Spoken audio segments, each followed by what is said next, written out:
5 जुगाड़ू बहू का सब्जियों का घर, फ्रिज और कूलर। आज तो मजदूरी में पैसे कटकर मिले हैं। हाँ भैया, आपने सही कहा। चलो अब घर चलते हैं। तीनों भाई घर लौट आते हैं। भैया आ गए आप? ये लो पानी पी लो। घर में कोई दिखाई नहीं दे रहा, कहाँ गए हैं सब लोग? मेरी पत्नी और आप सभी की पत्नियां नदी किनारे गए हैं पानी लाने के लिए। अच्छा हुआ तुम तीनों आ गए। घर में राशन नहीं है, उनके आने से पहले घर में राशन डलवा दो। माँ, आज तो बहुत पैसे कम मिले हैं। इतने से पैसे में राशन कहाँ से आएगा? कैसी जिंदगी की कश्मकश है। जिंदगी सुधारने का नाम ही नहीं ले रही। ऊपर से इन बेचारों को कितनी परेशानियां उठानी पड़ती हैं, लेकिन फिर भी हिम्मत नहीं हारती। कोई न कोई जुगाड़ लगाकर हर काम को कर ही लेती हैं।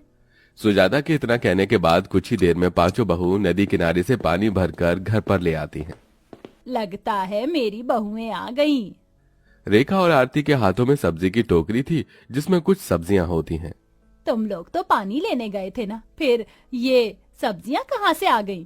माँ जी, हम गए तो पानी ही भरने थे, लेकिन ये वो सब्जी है जो हमारे खेत से उगी है। ज्यादा गर्मी की वजह से ये रात भर में ही सड़ गई। जिन जिन की सब्जियां इस तरह खराब हुई थी उन्होंने हमें सब्जी वापस लौटा दी। हाँ माँ जी, दीदी ने सही कहा। मुझे तो समझ नहीं आता, पता नहीं इन गांव वालों को हुआ क्या है। अरे जब हमने कल बेच दी थी सब्जी तो फिर आज लौटाने की क्या जरूरत थी? और तो और पता है माँ जी, गांव के सभी लोग हमसे पैसे भी वापस मांग रहे थे। वो तो मैंने उन्हें सुना दिया, बचा हुआ माल वापस नहीं होता, वरना तो आज हमें बहुत बड़ा नुकसान हो जाता। देखो ना इतनी सारी सब्जियां, ये सारी सब्जियां खराब कैसे हो सकती हैं? क्या ही कर सकते हैं बहू, घर में ही इतनी गर्मी है कि इस गर्मी में हर एक चीज खराब हो रही है। अब हमारे पास कोई फ्रिज तो है नहीं जिसमें हम सब्जियों को संभाल कर रख सके। हाँ माँ जी, आपने बिल्कुल सही कहा, हम लोग कर भी क्या सकते हैं। पांचों बहू घर के अंदर आने के बाद घर के काम करने लगती हैं। शाम का समय होता है, कोई चूल्हे पर खाना बना रहा होता है तो कोई घर की साफ सफाई में लगा होता है। मैं पूजा कर देती हूँ। ये करेले हैं, मैं छत पर सुखा कर आती हूँ। मंजू इतना कहकर अपने घर की छत पर जाती है, जहां पर करेले थाली में लगाकर सूखने के लिए रखती है। तभी अचानक से उसके वजन की वजह से कच्ची छत टूट जाती है और वो छत से घर के अंदर जाकर गिरती है। हाय रब्बा, हाय मेरी कमर तो टूट गई है। भगवान, ये क्या हो गया? बहुत दर्द हो रहा है मुझे मेरी कमर में। उसके गिरने की आवाज से चारों बहू उसके पास आती हैं। अरे अरे, ये क्या हो गया? तुम तो छत से नीचे लुढ़कते हुए गिर गई। ऐसा भी क्या हो गया था? तभी कहते हैं खाना कम खाना चाहिए, नहीं तो वजन ज्यादा होने की वजह से ऐसी दुर्घटना की संभावना बनी रहती है। खुशी की बात सुनकर सब लोग उसका मजाक उड़ाने लगते हैं। हम लोगों का वही हाल है, गरीबी में आटा गीला, कोई काम ठीक से हो ही नहीं सकता। अब देखो ना, छत टूट गई हमारी। परेशान क्यों हो रही हो? छत का जुगाड़ तो हम कर ही लेंगे। वैसे भी पूरे गांव में हम लोग फेमस जो है जुगाड़ू बहुओं के नाम से। हाँ हाँ, तुमने बिल्कुल सही कहा।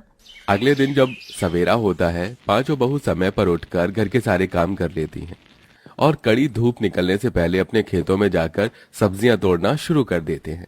हे भगवान, देखो ये सब क्या हो रहा है। हमारी सारी फसल, हमारी सारी सब्जियां खराब होने लगी हैं। ये टमाटर, गाजर, मूली, तोरी, आलू सब खराब हो रहे हैं। ये सब तो गर्मी की वजह से ही हो रहा है। धूप भी तो बहुत तेज निकलती है। थोड़ी सी बारिश हो जाती तो अच्छा रहता, लेकिन बारिश होने का नाम ही नहीं ले रही। अपनी सब्जियों की ये हालत देखकर पांचों बहुएं वहीं खड़ी की खड़ी रह जाती हैं। हमारे पतियों को दिहाड़ ही नहीं मिली, ऊपर से कार्तिक रकुल दोनों को कहीं नौकरी भी नहीं मिल रही। जो भी खेत में बची कुची सब्जियां हैं उन्हें निकाल लो, उन्हें बेचकर शाम के खाने के लायक पैसे तो कमा ही लेंगे। खुशी के ये कहने पर पांच बहू मिलकर सब्जियां तोड़कर टोकरी में रख लेती हैं। तो वहीं अंजलि हाथ में चाकू लेकर जो थोड़ी बहुत सब्जी बची होती है और हल्की फुल्की सड़ी होती है, उन्हें काट कर साफ साफ कर सब्जी अपने टोकरी में भर लेती है। अरे ये क्या, सारी सब्जियां आपने क्यों काट कर रखी है? ऐसी कटी हुई सब्जियां तो कोई नहीं खरीदेगा। किसी को खरीदनी है तो खरीदे, नहीं खरीदनी तो ना खरीदे। वैसे मैंने ये सब्जियां घर के लिए काट रखी है, इस जुगाड़ से ये सब्जी खराब नहीं होंगी। बड़ा अच्छा दिमाग चलाया। चलो अब घर चलते हैं। घर आने के बाद पांचों बहुएं गर्मी में काम में लग जाती हैं। आरती और रेखा दोनों खाना बनाने में लग जाते हैं।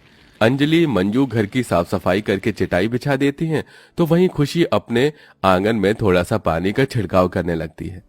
बाहू, तुम ये क्या कर रही हो आंगन में? पानी क्यों डाल रही हो? इससे मन की थोड़ी देर के लिए जमीन ठंडी हो जाएगी, बस इसीलिए कर रही हूँ। ये सुनकर सुजाता वहीं खड़ी हो जाती है।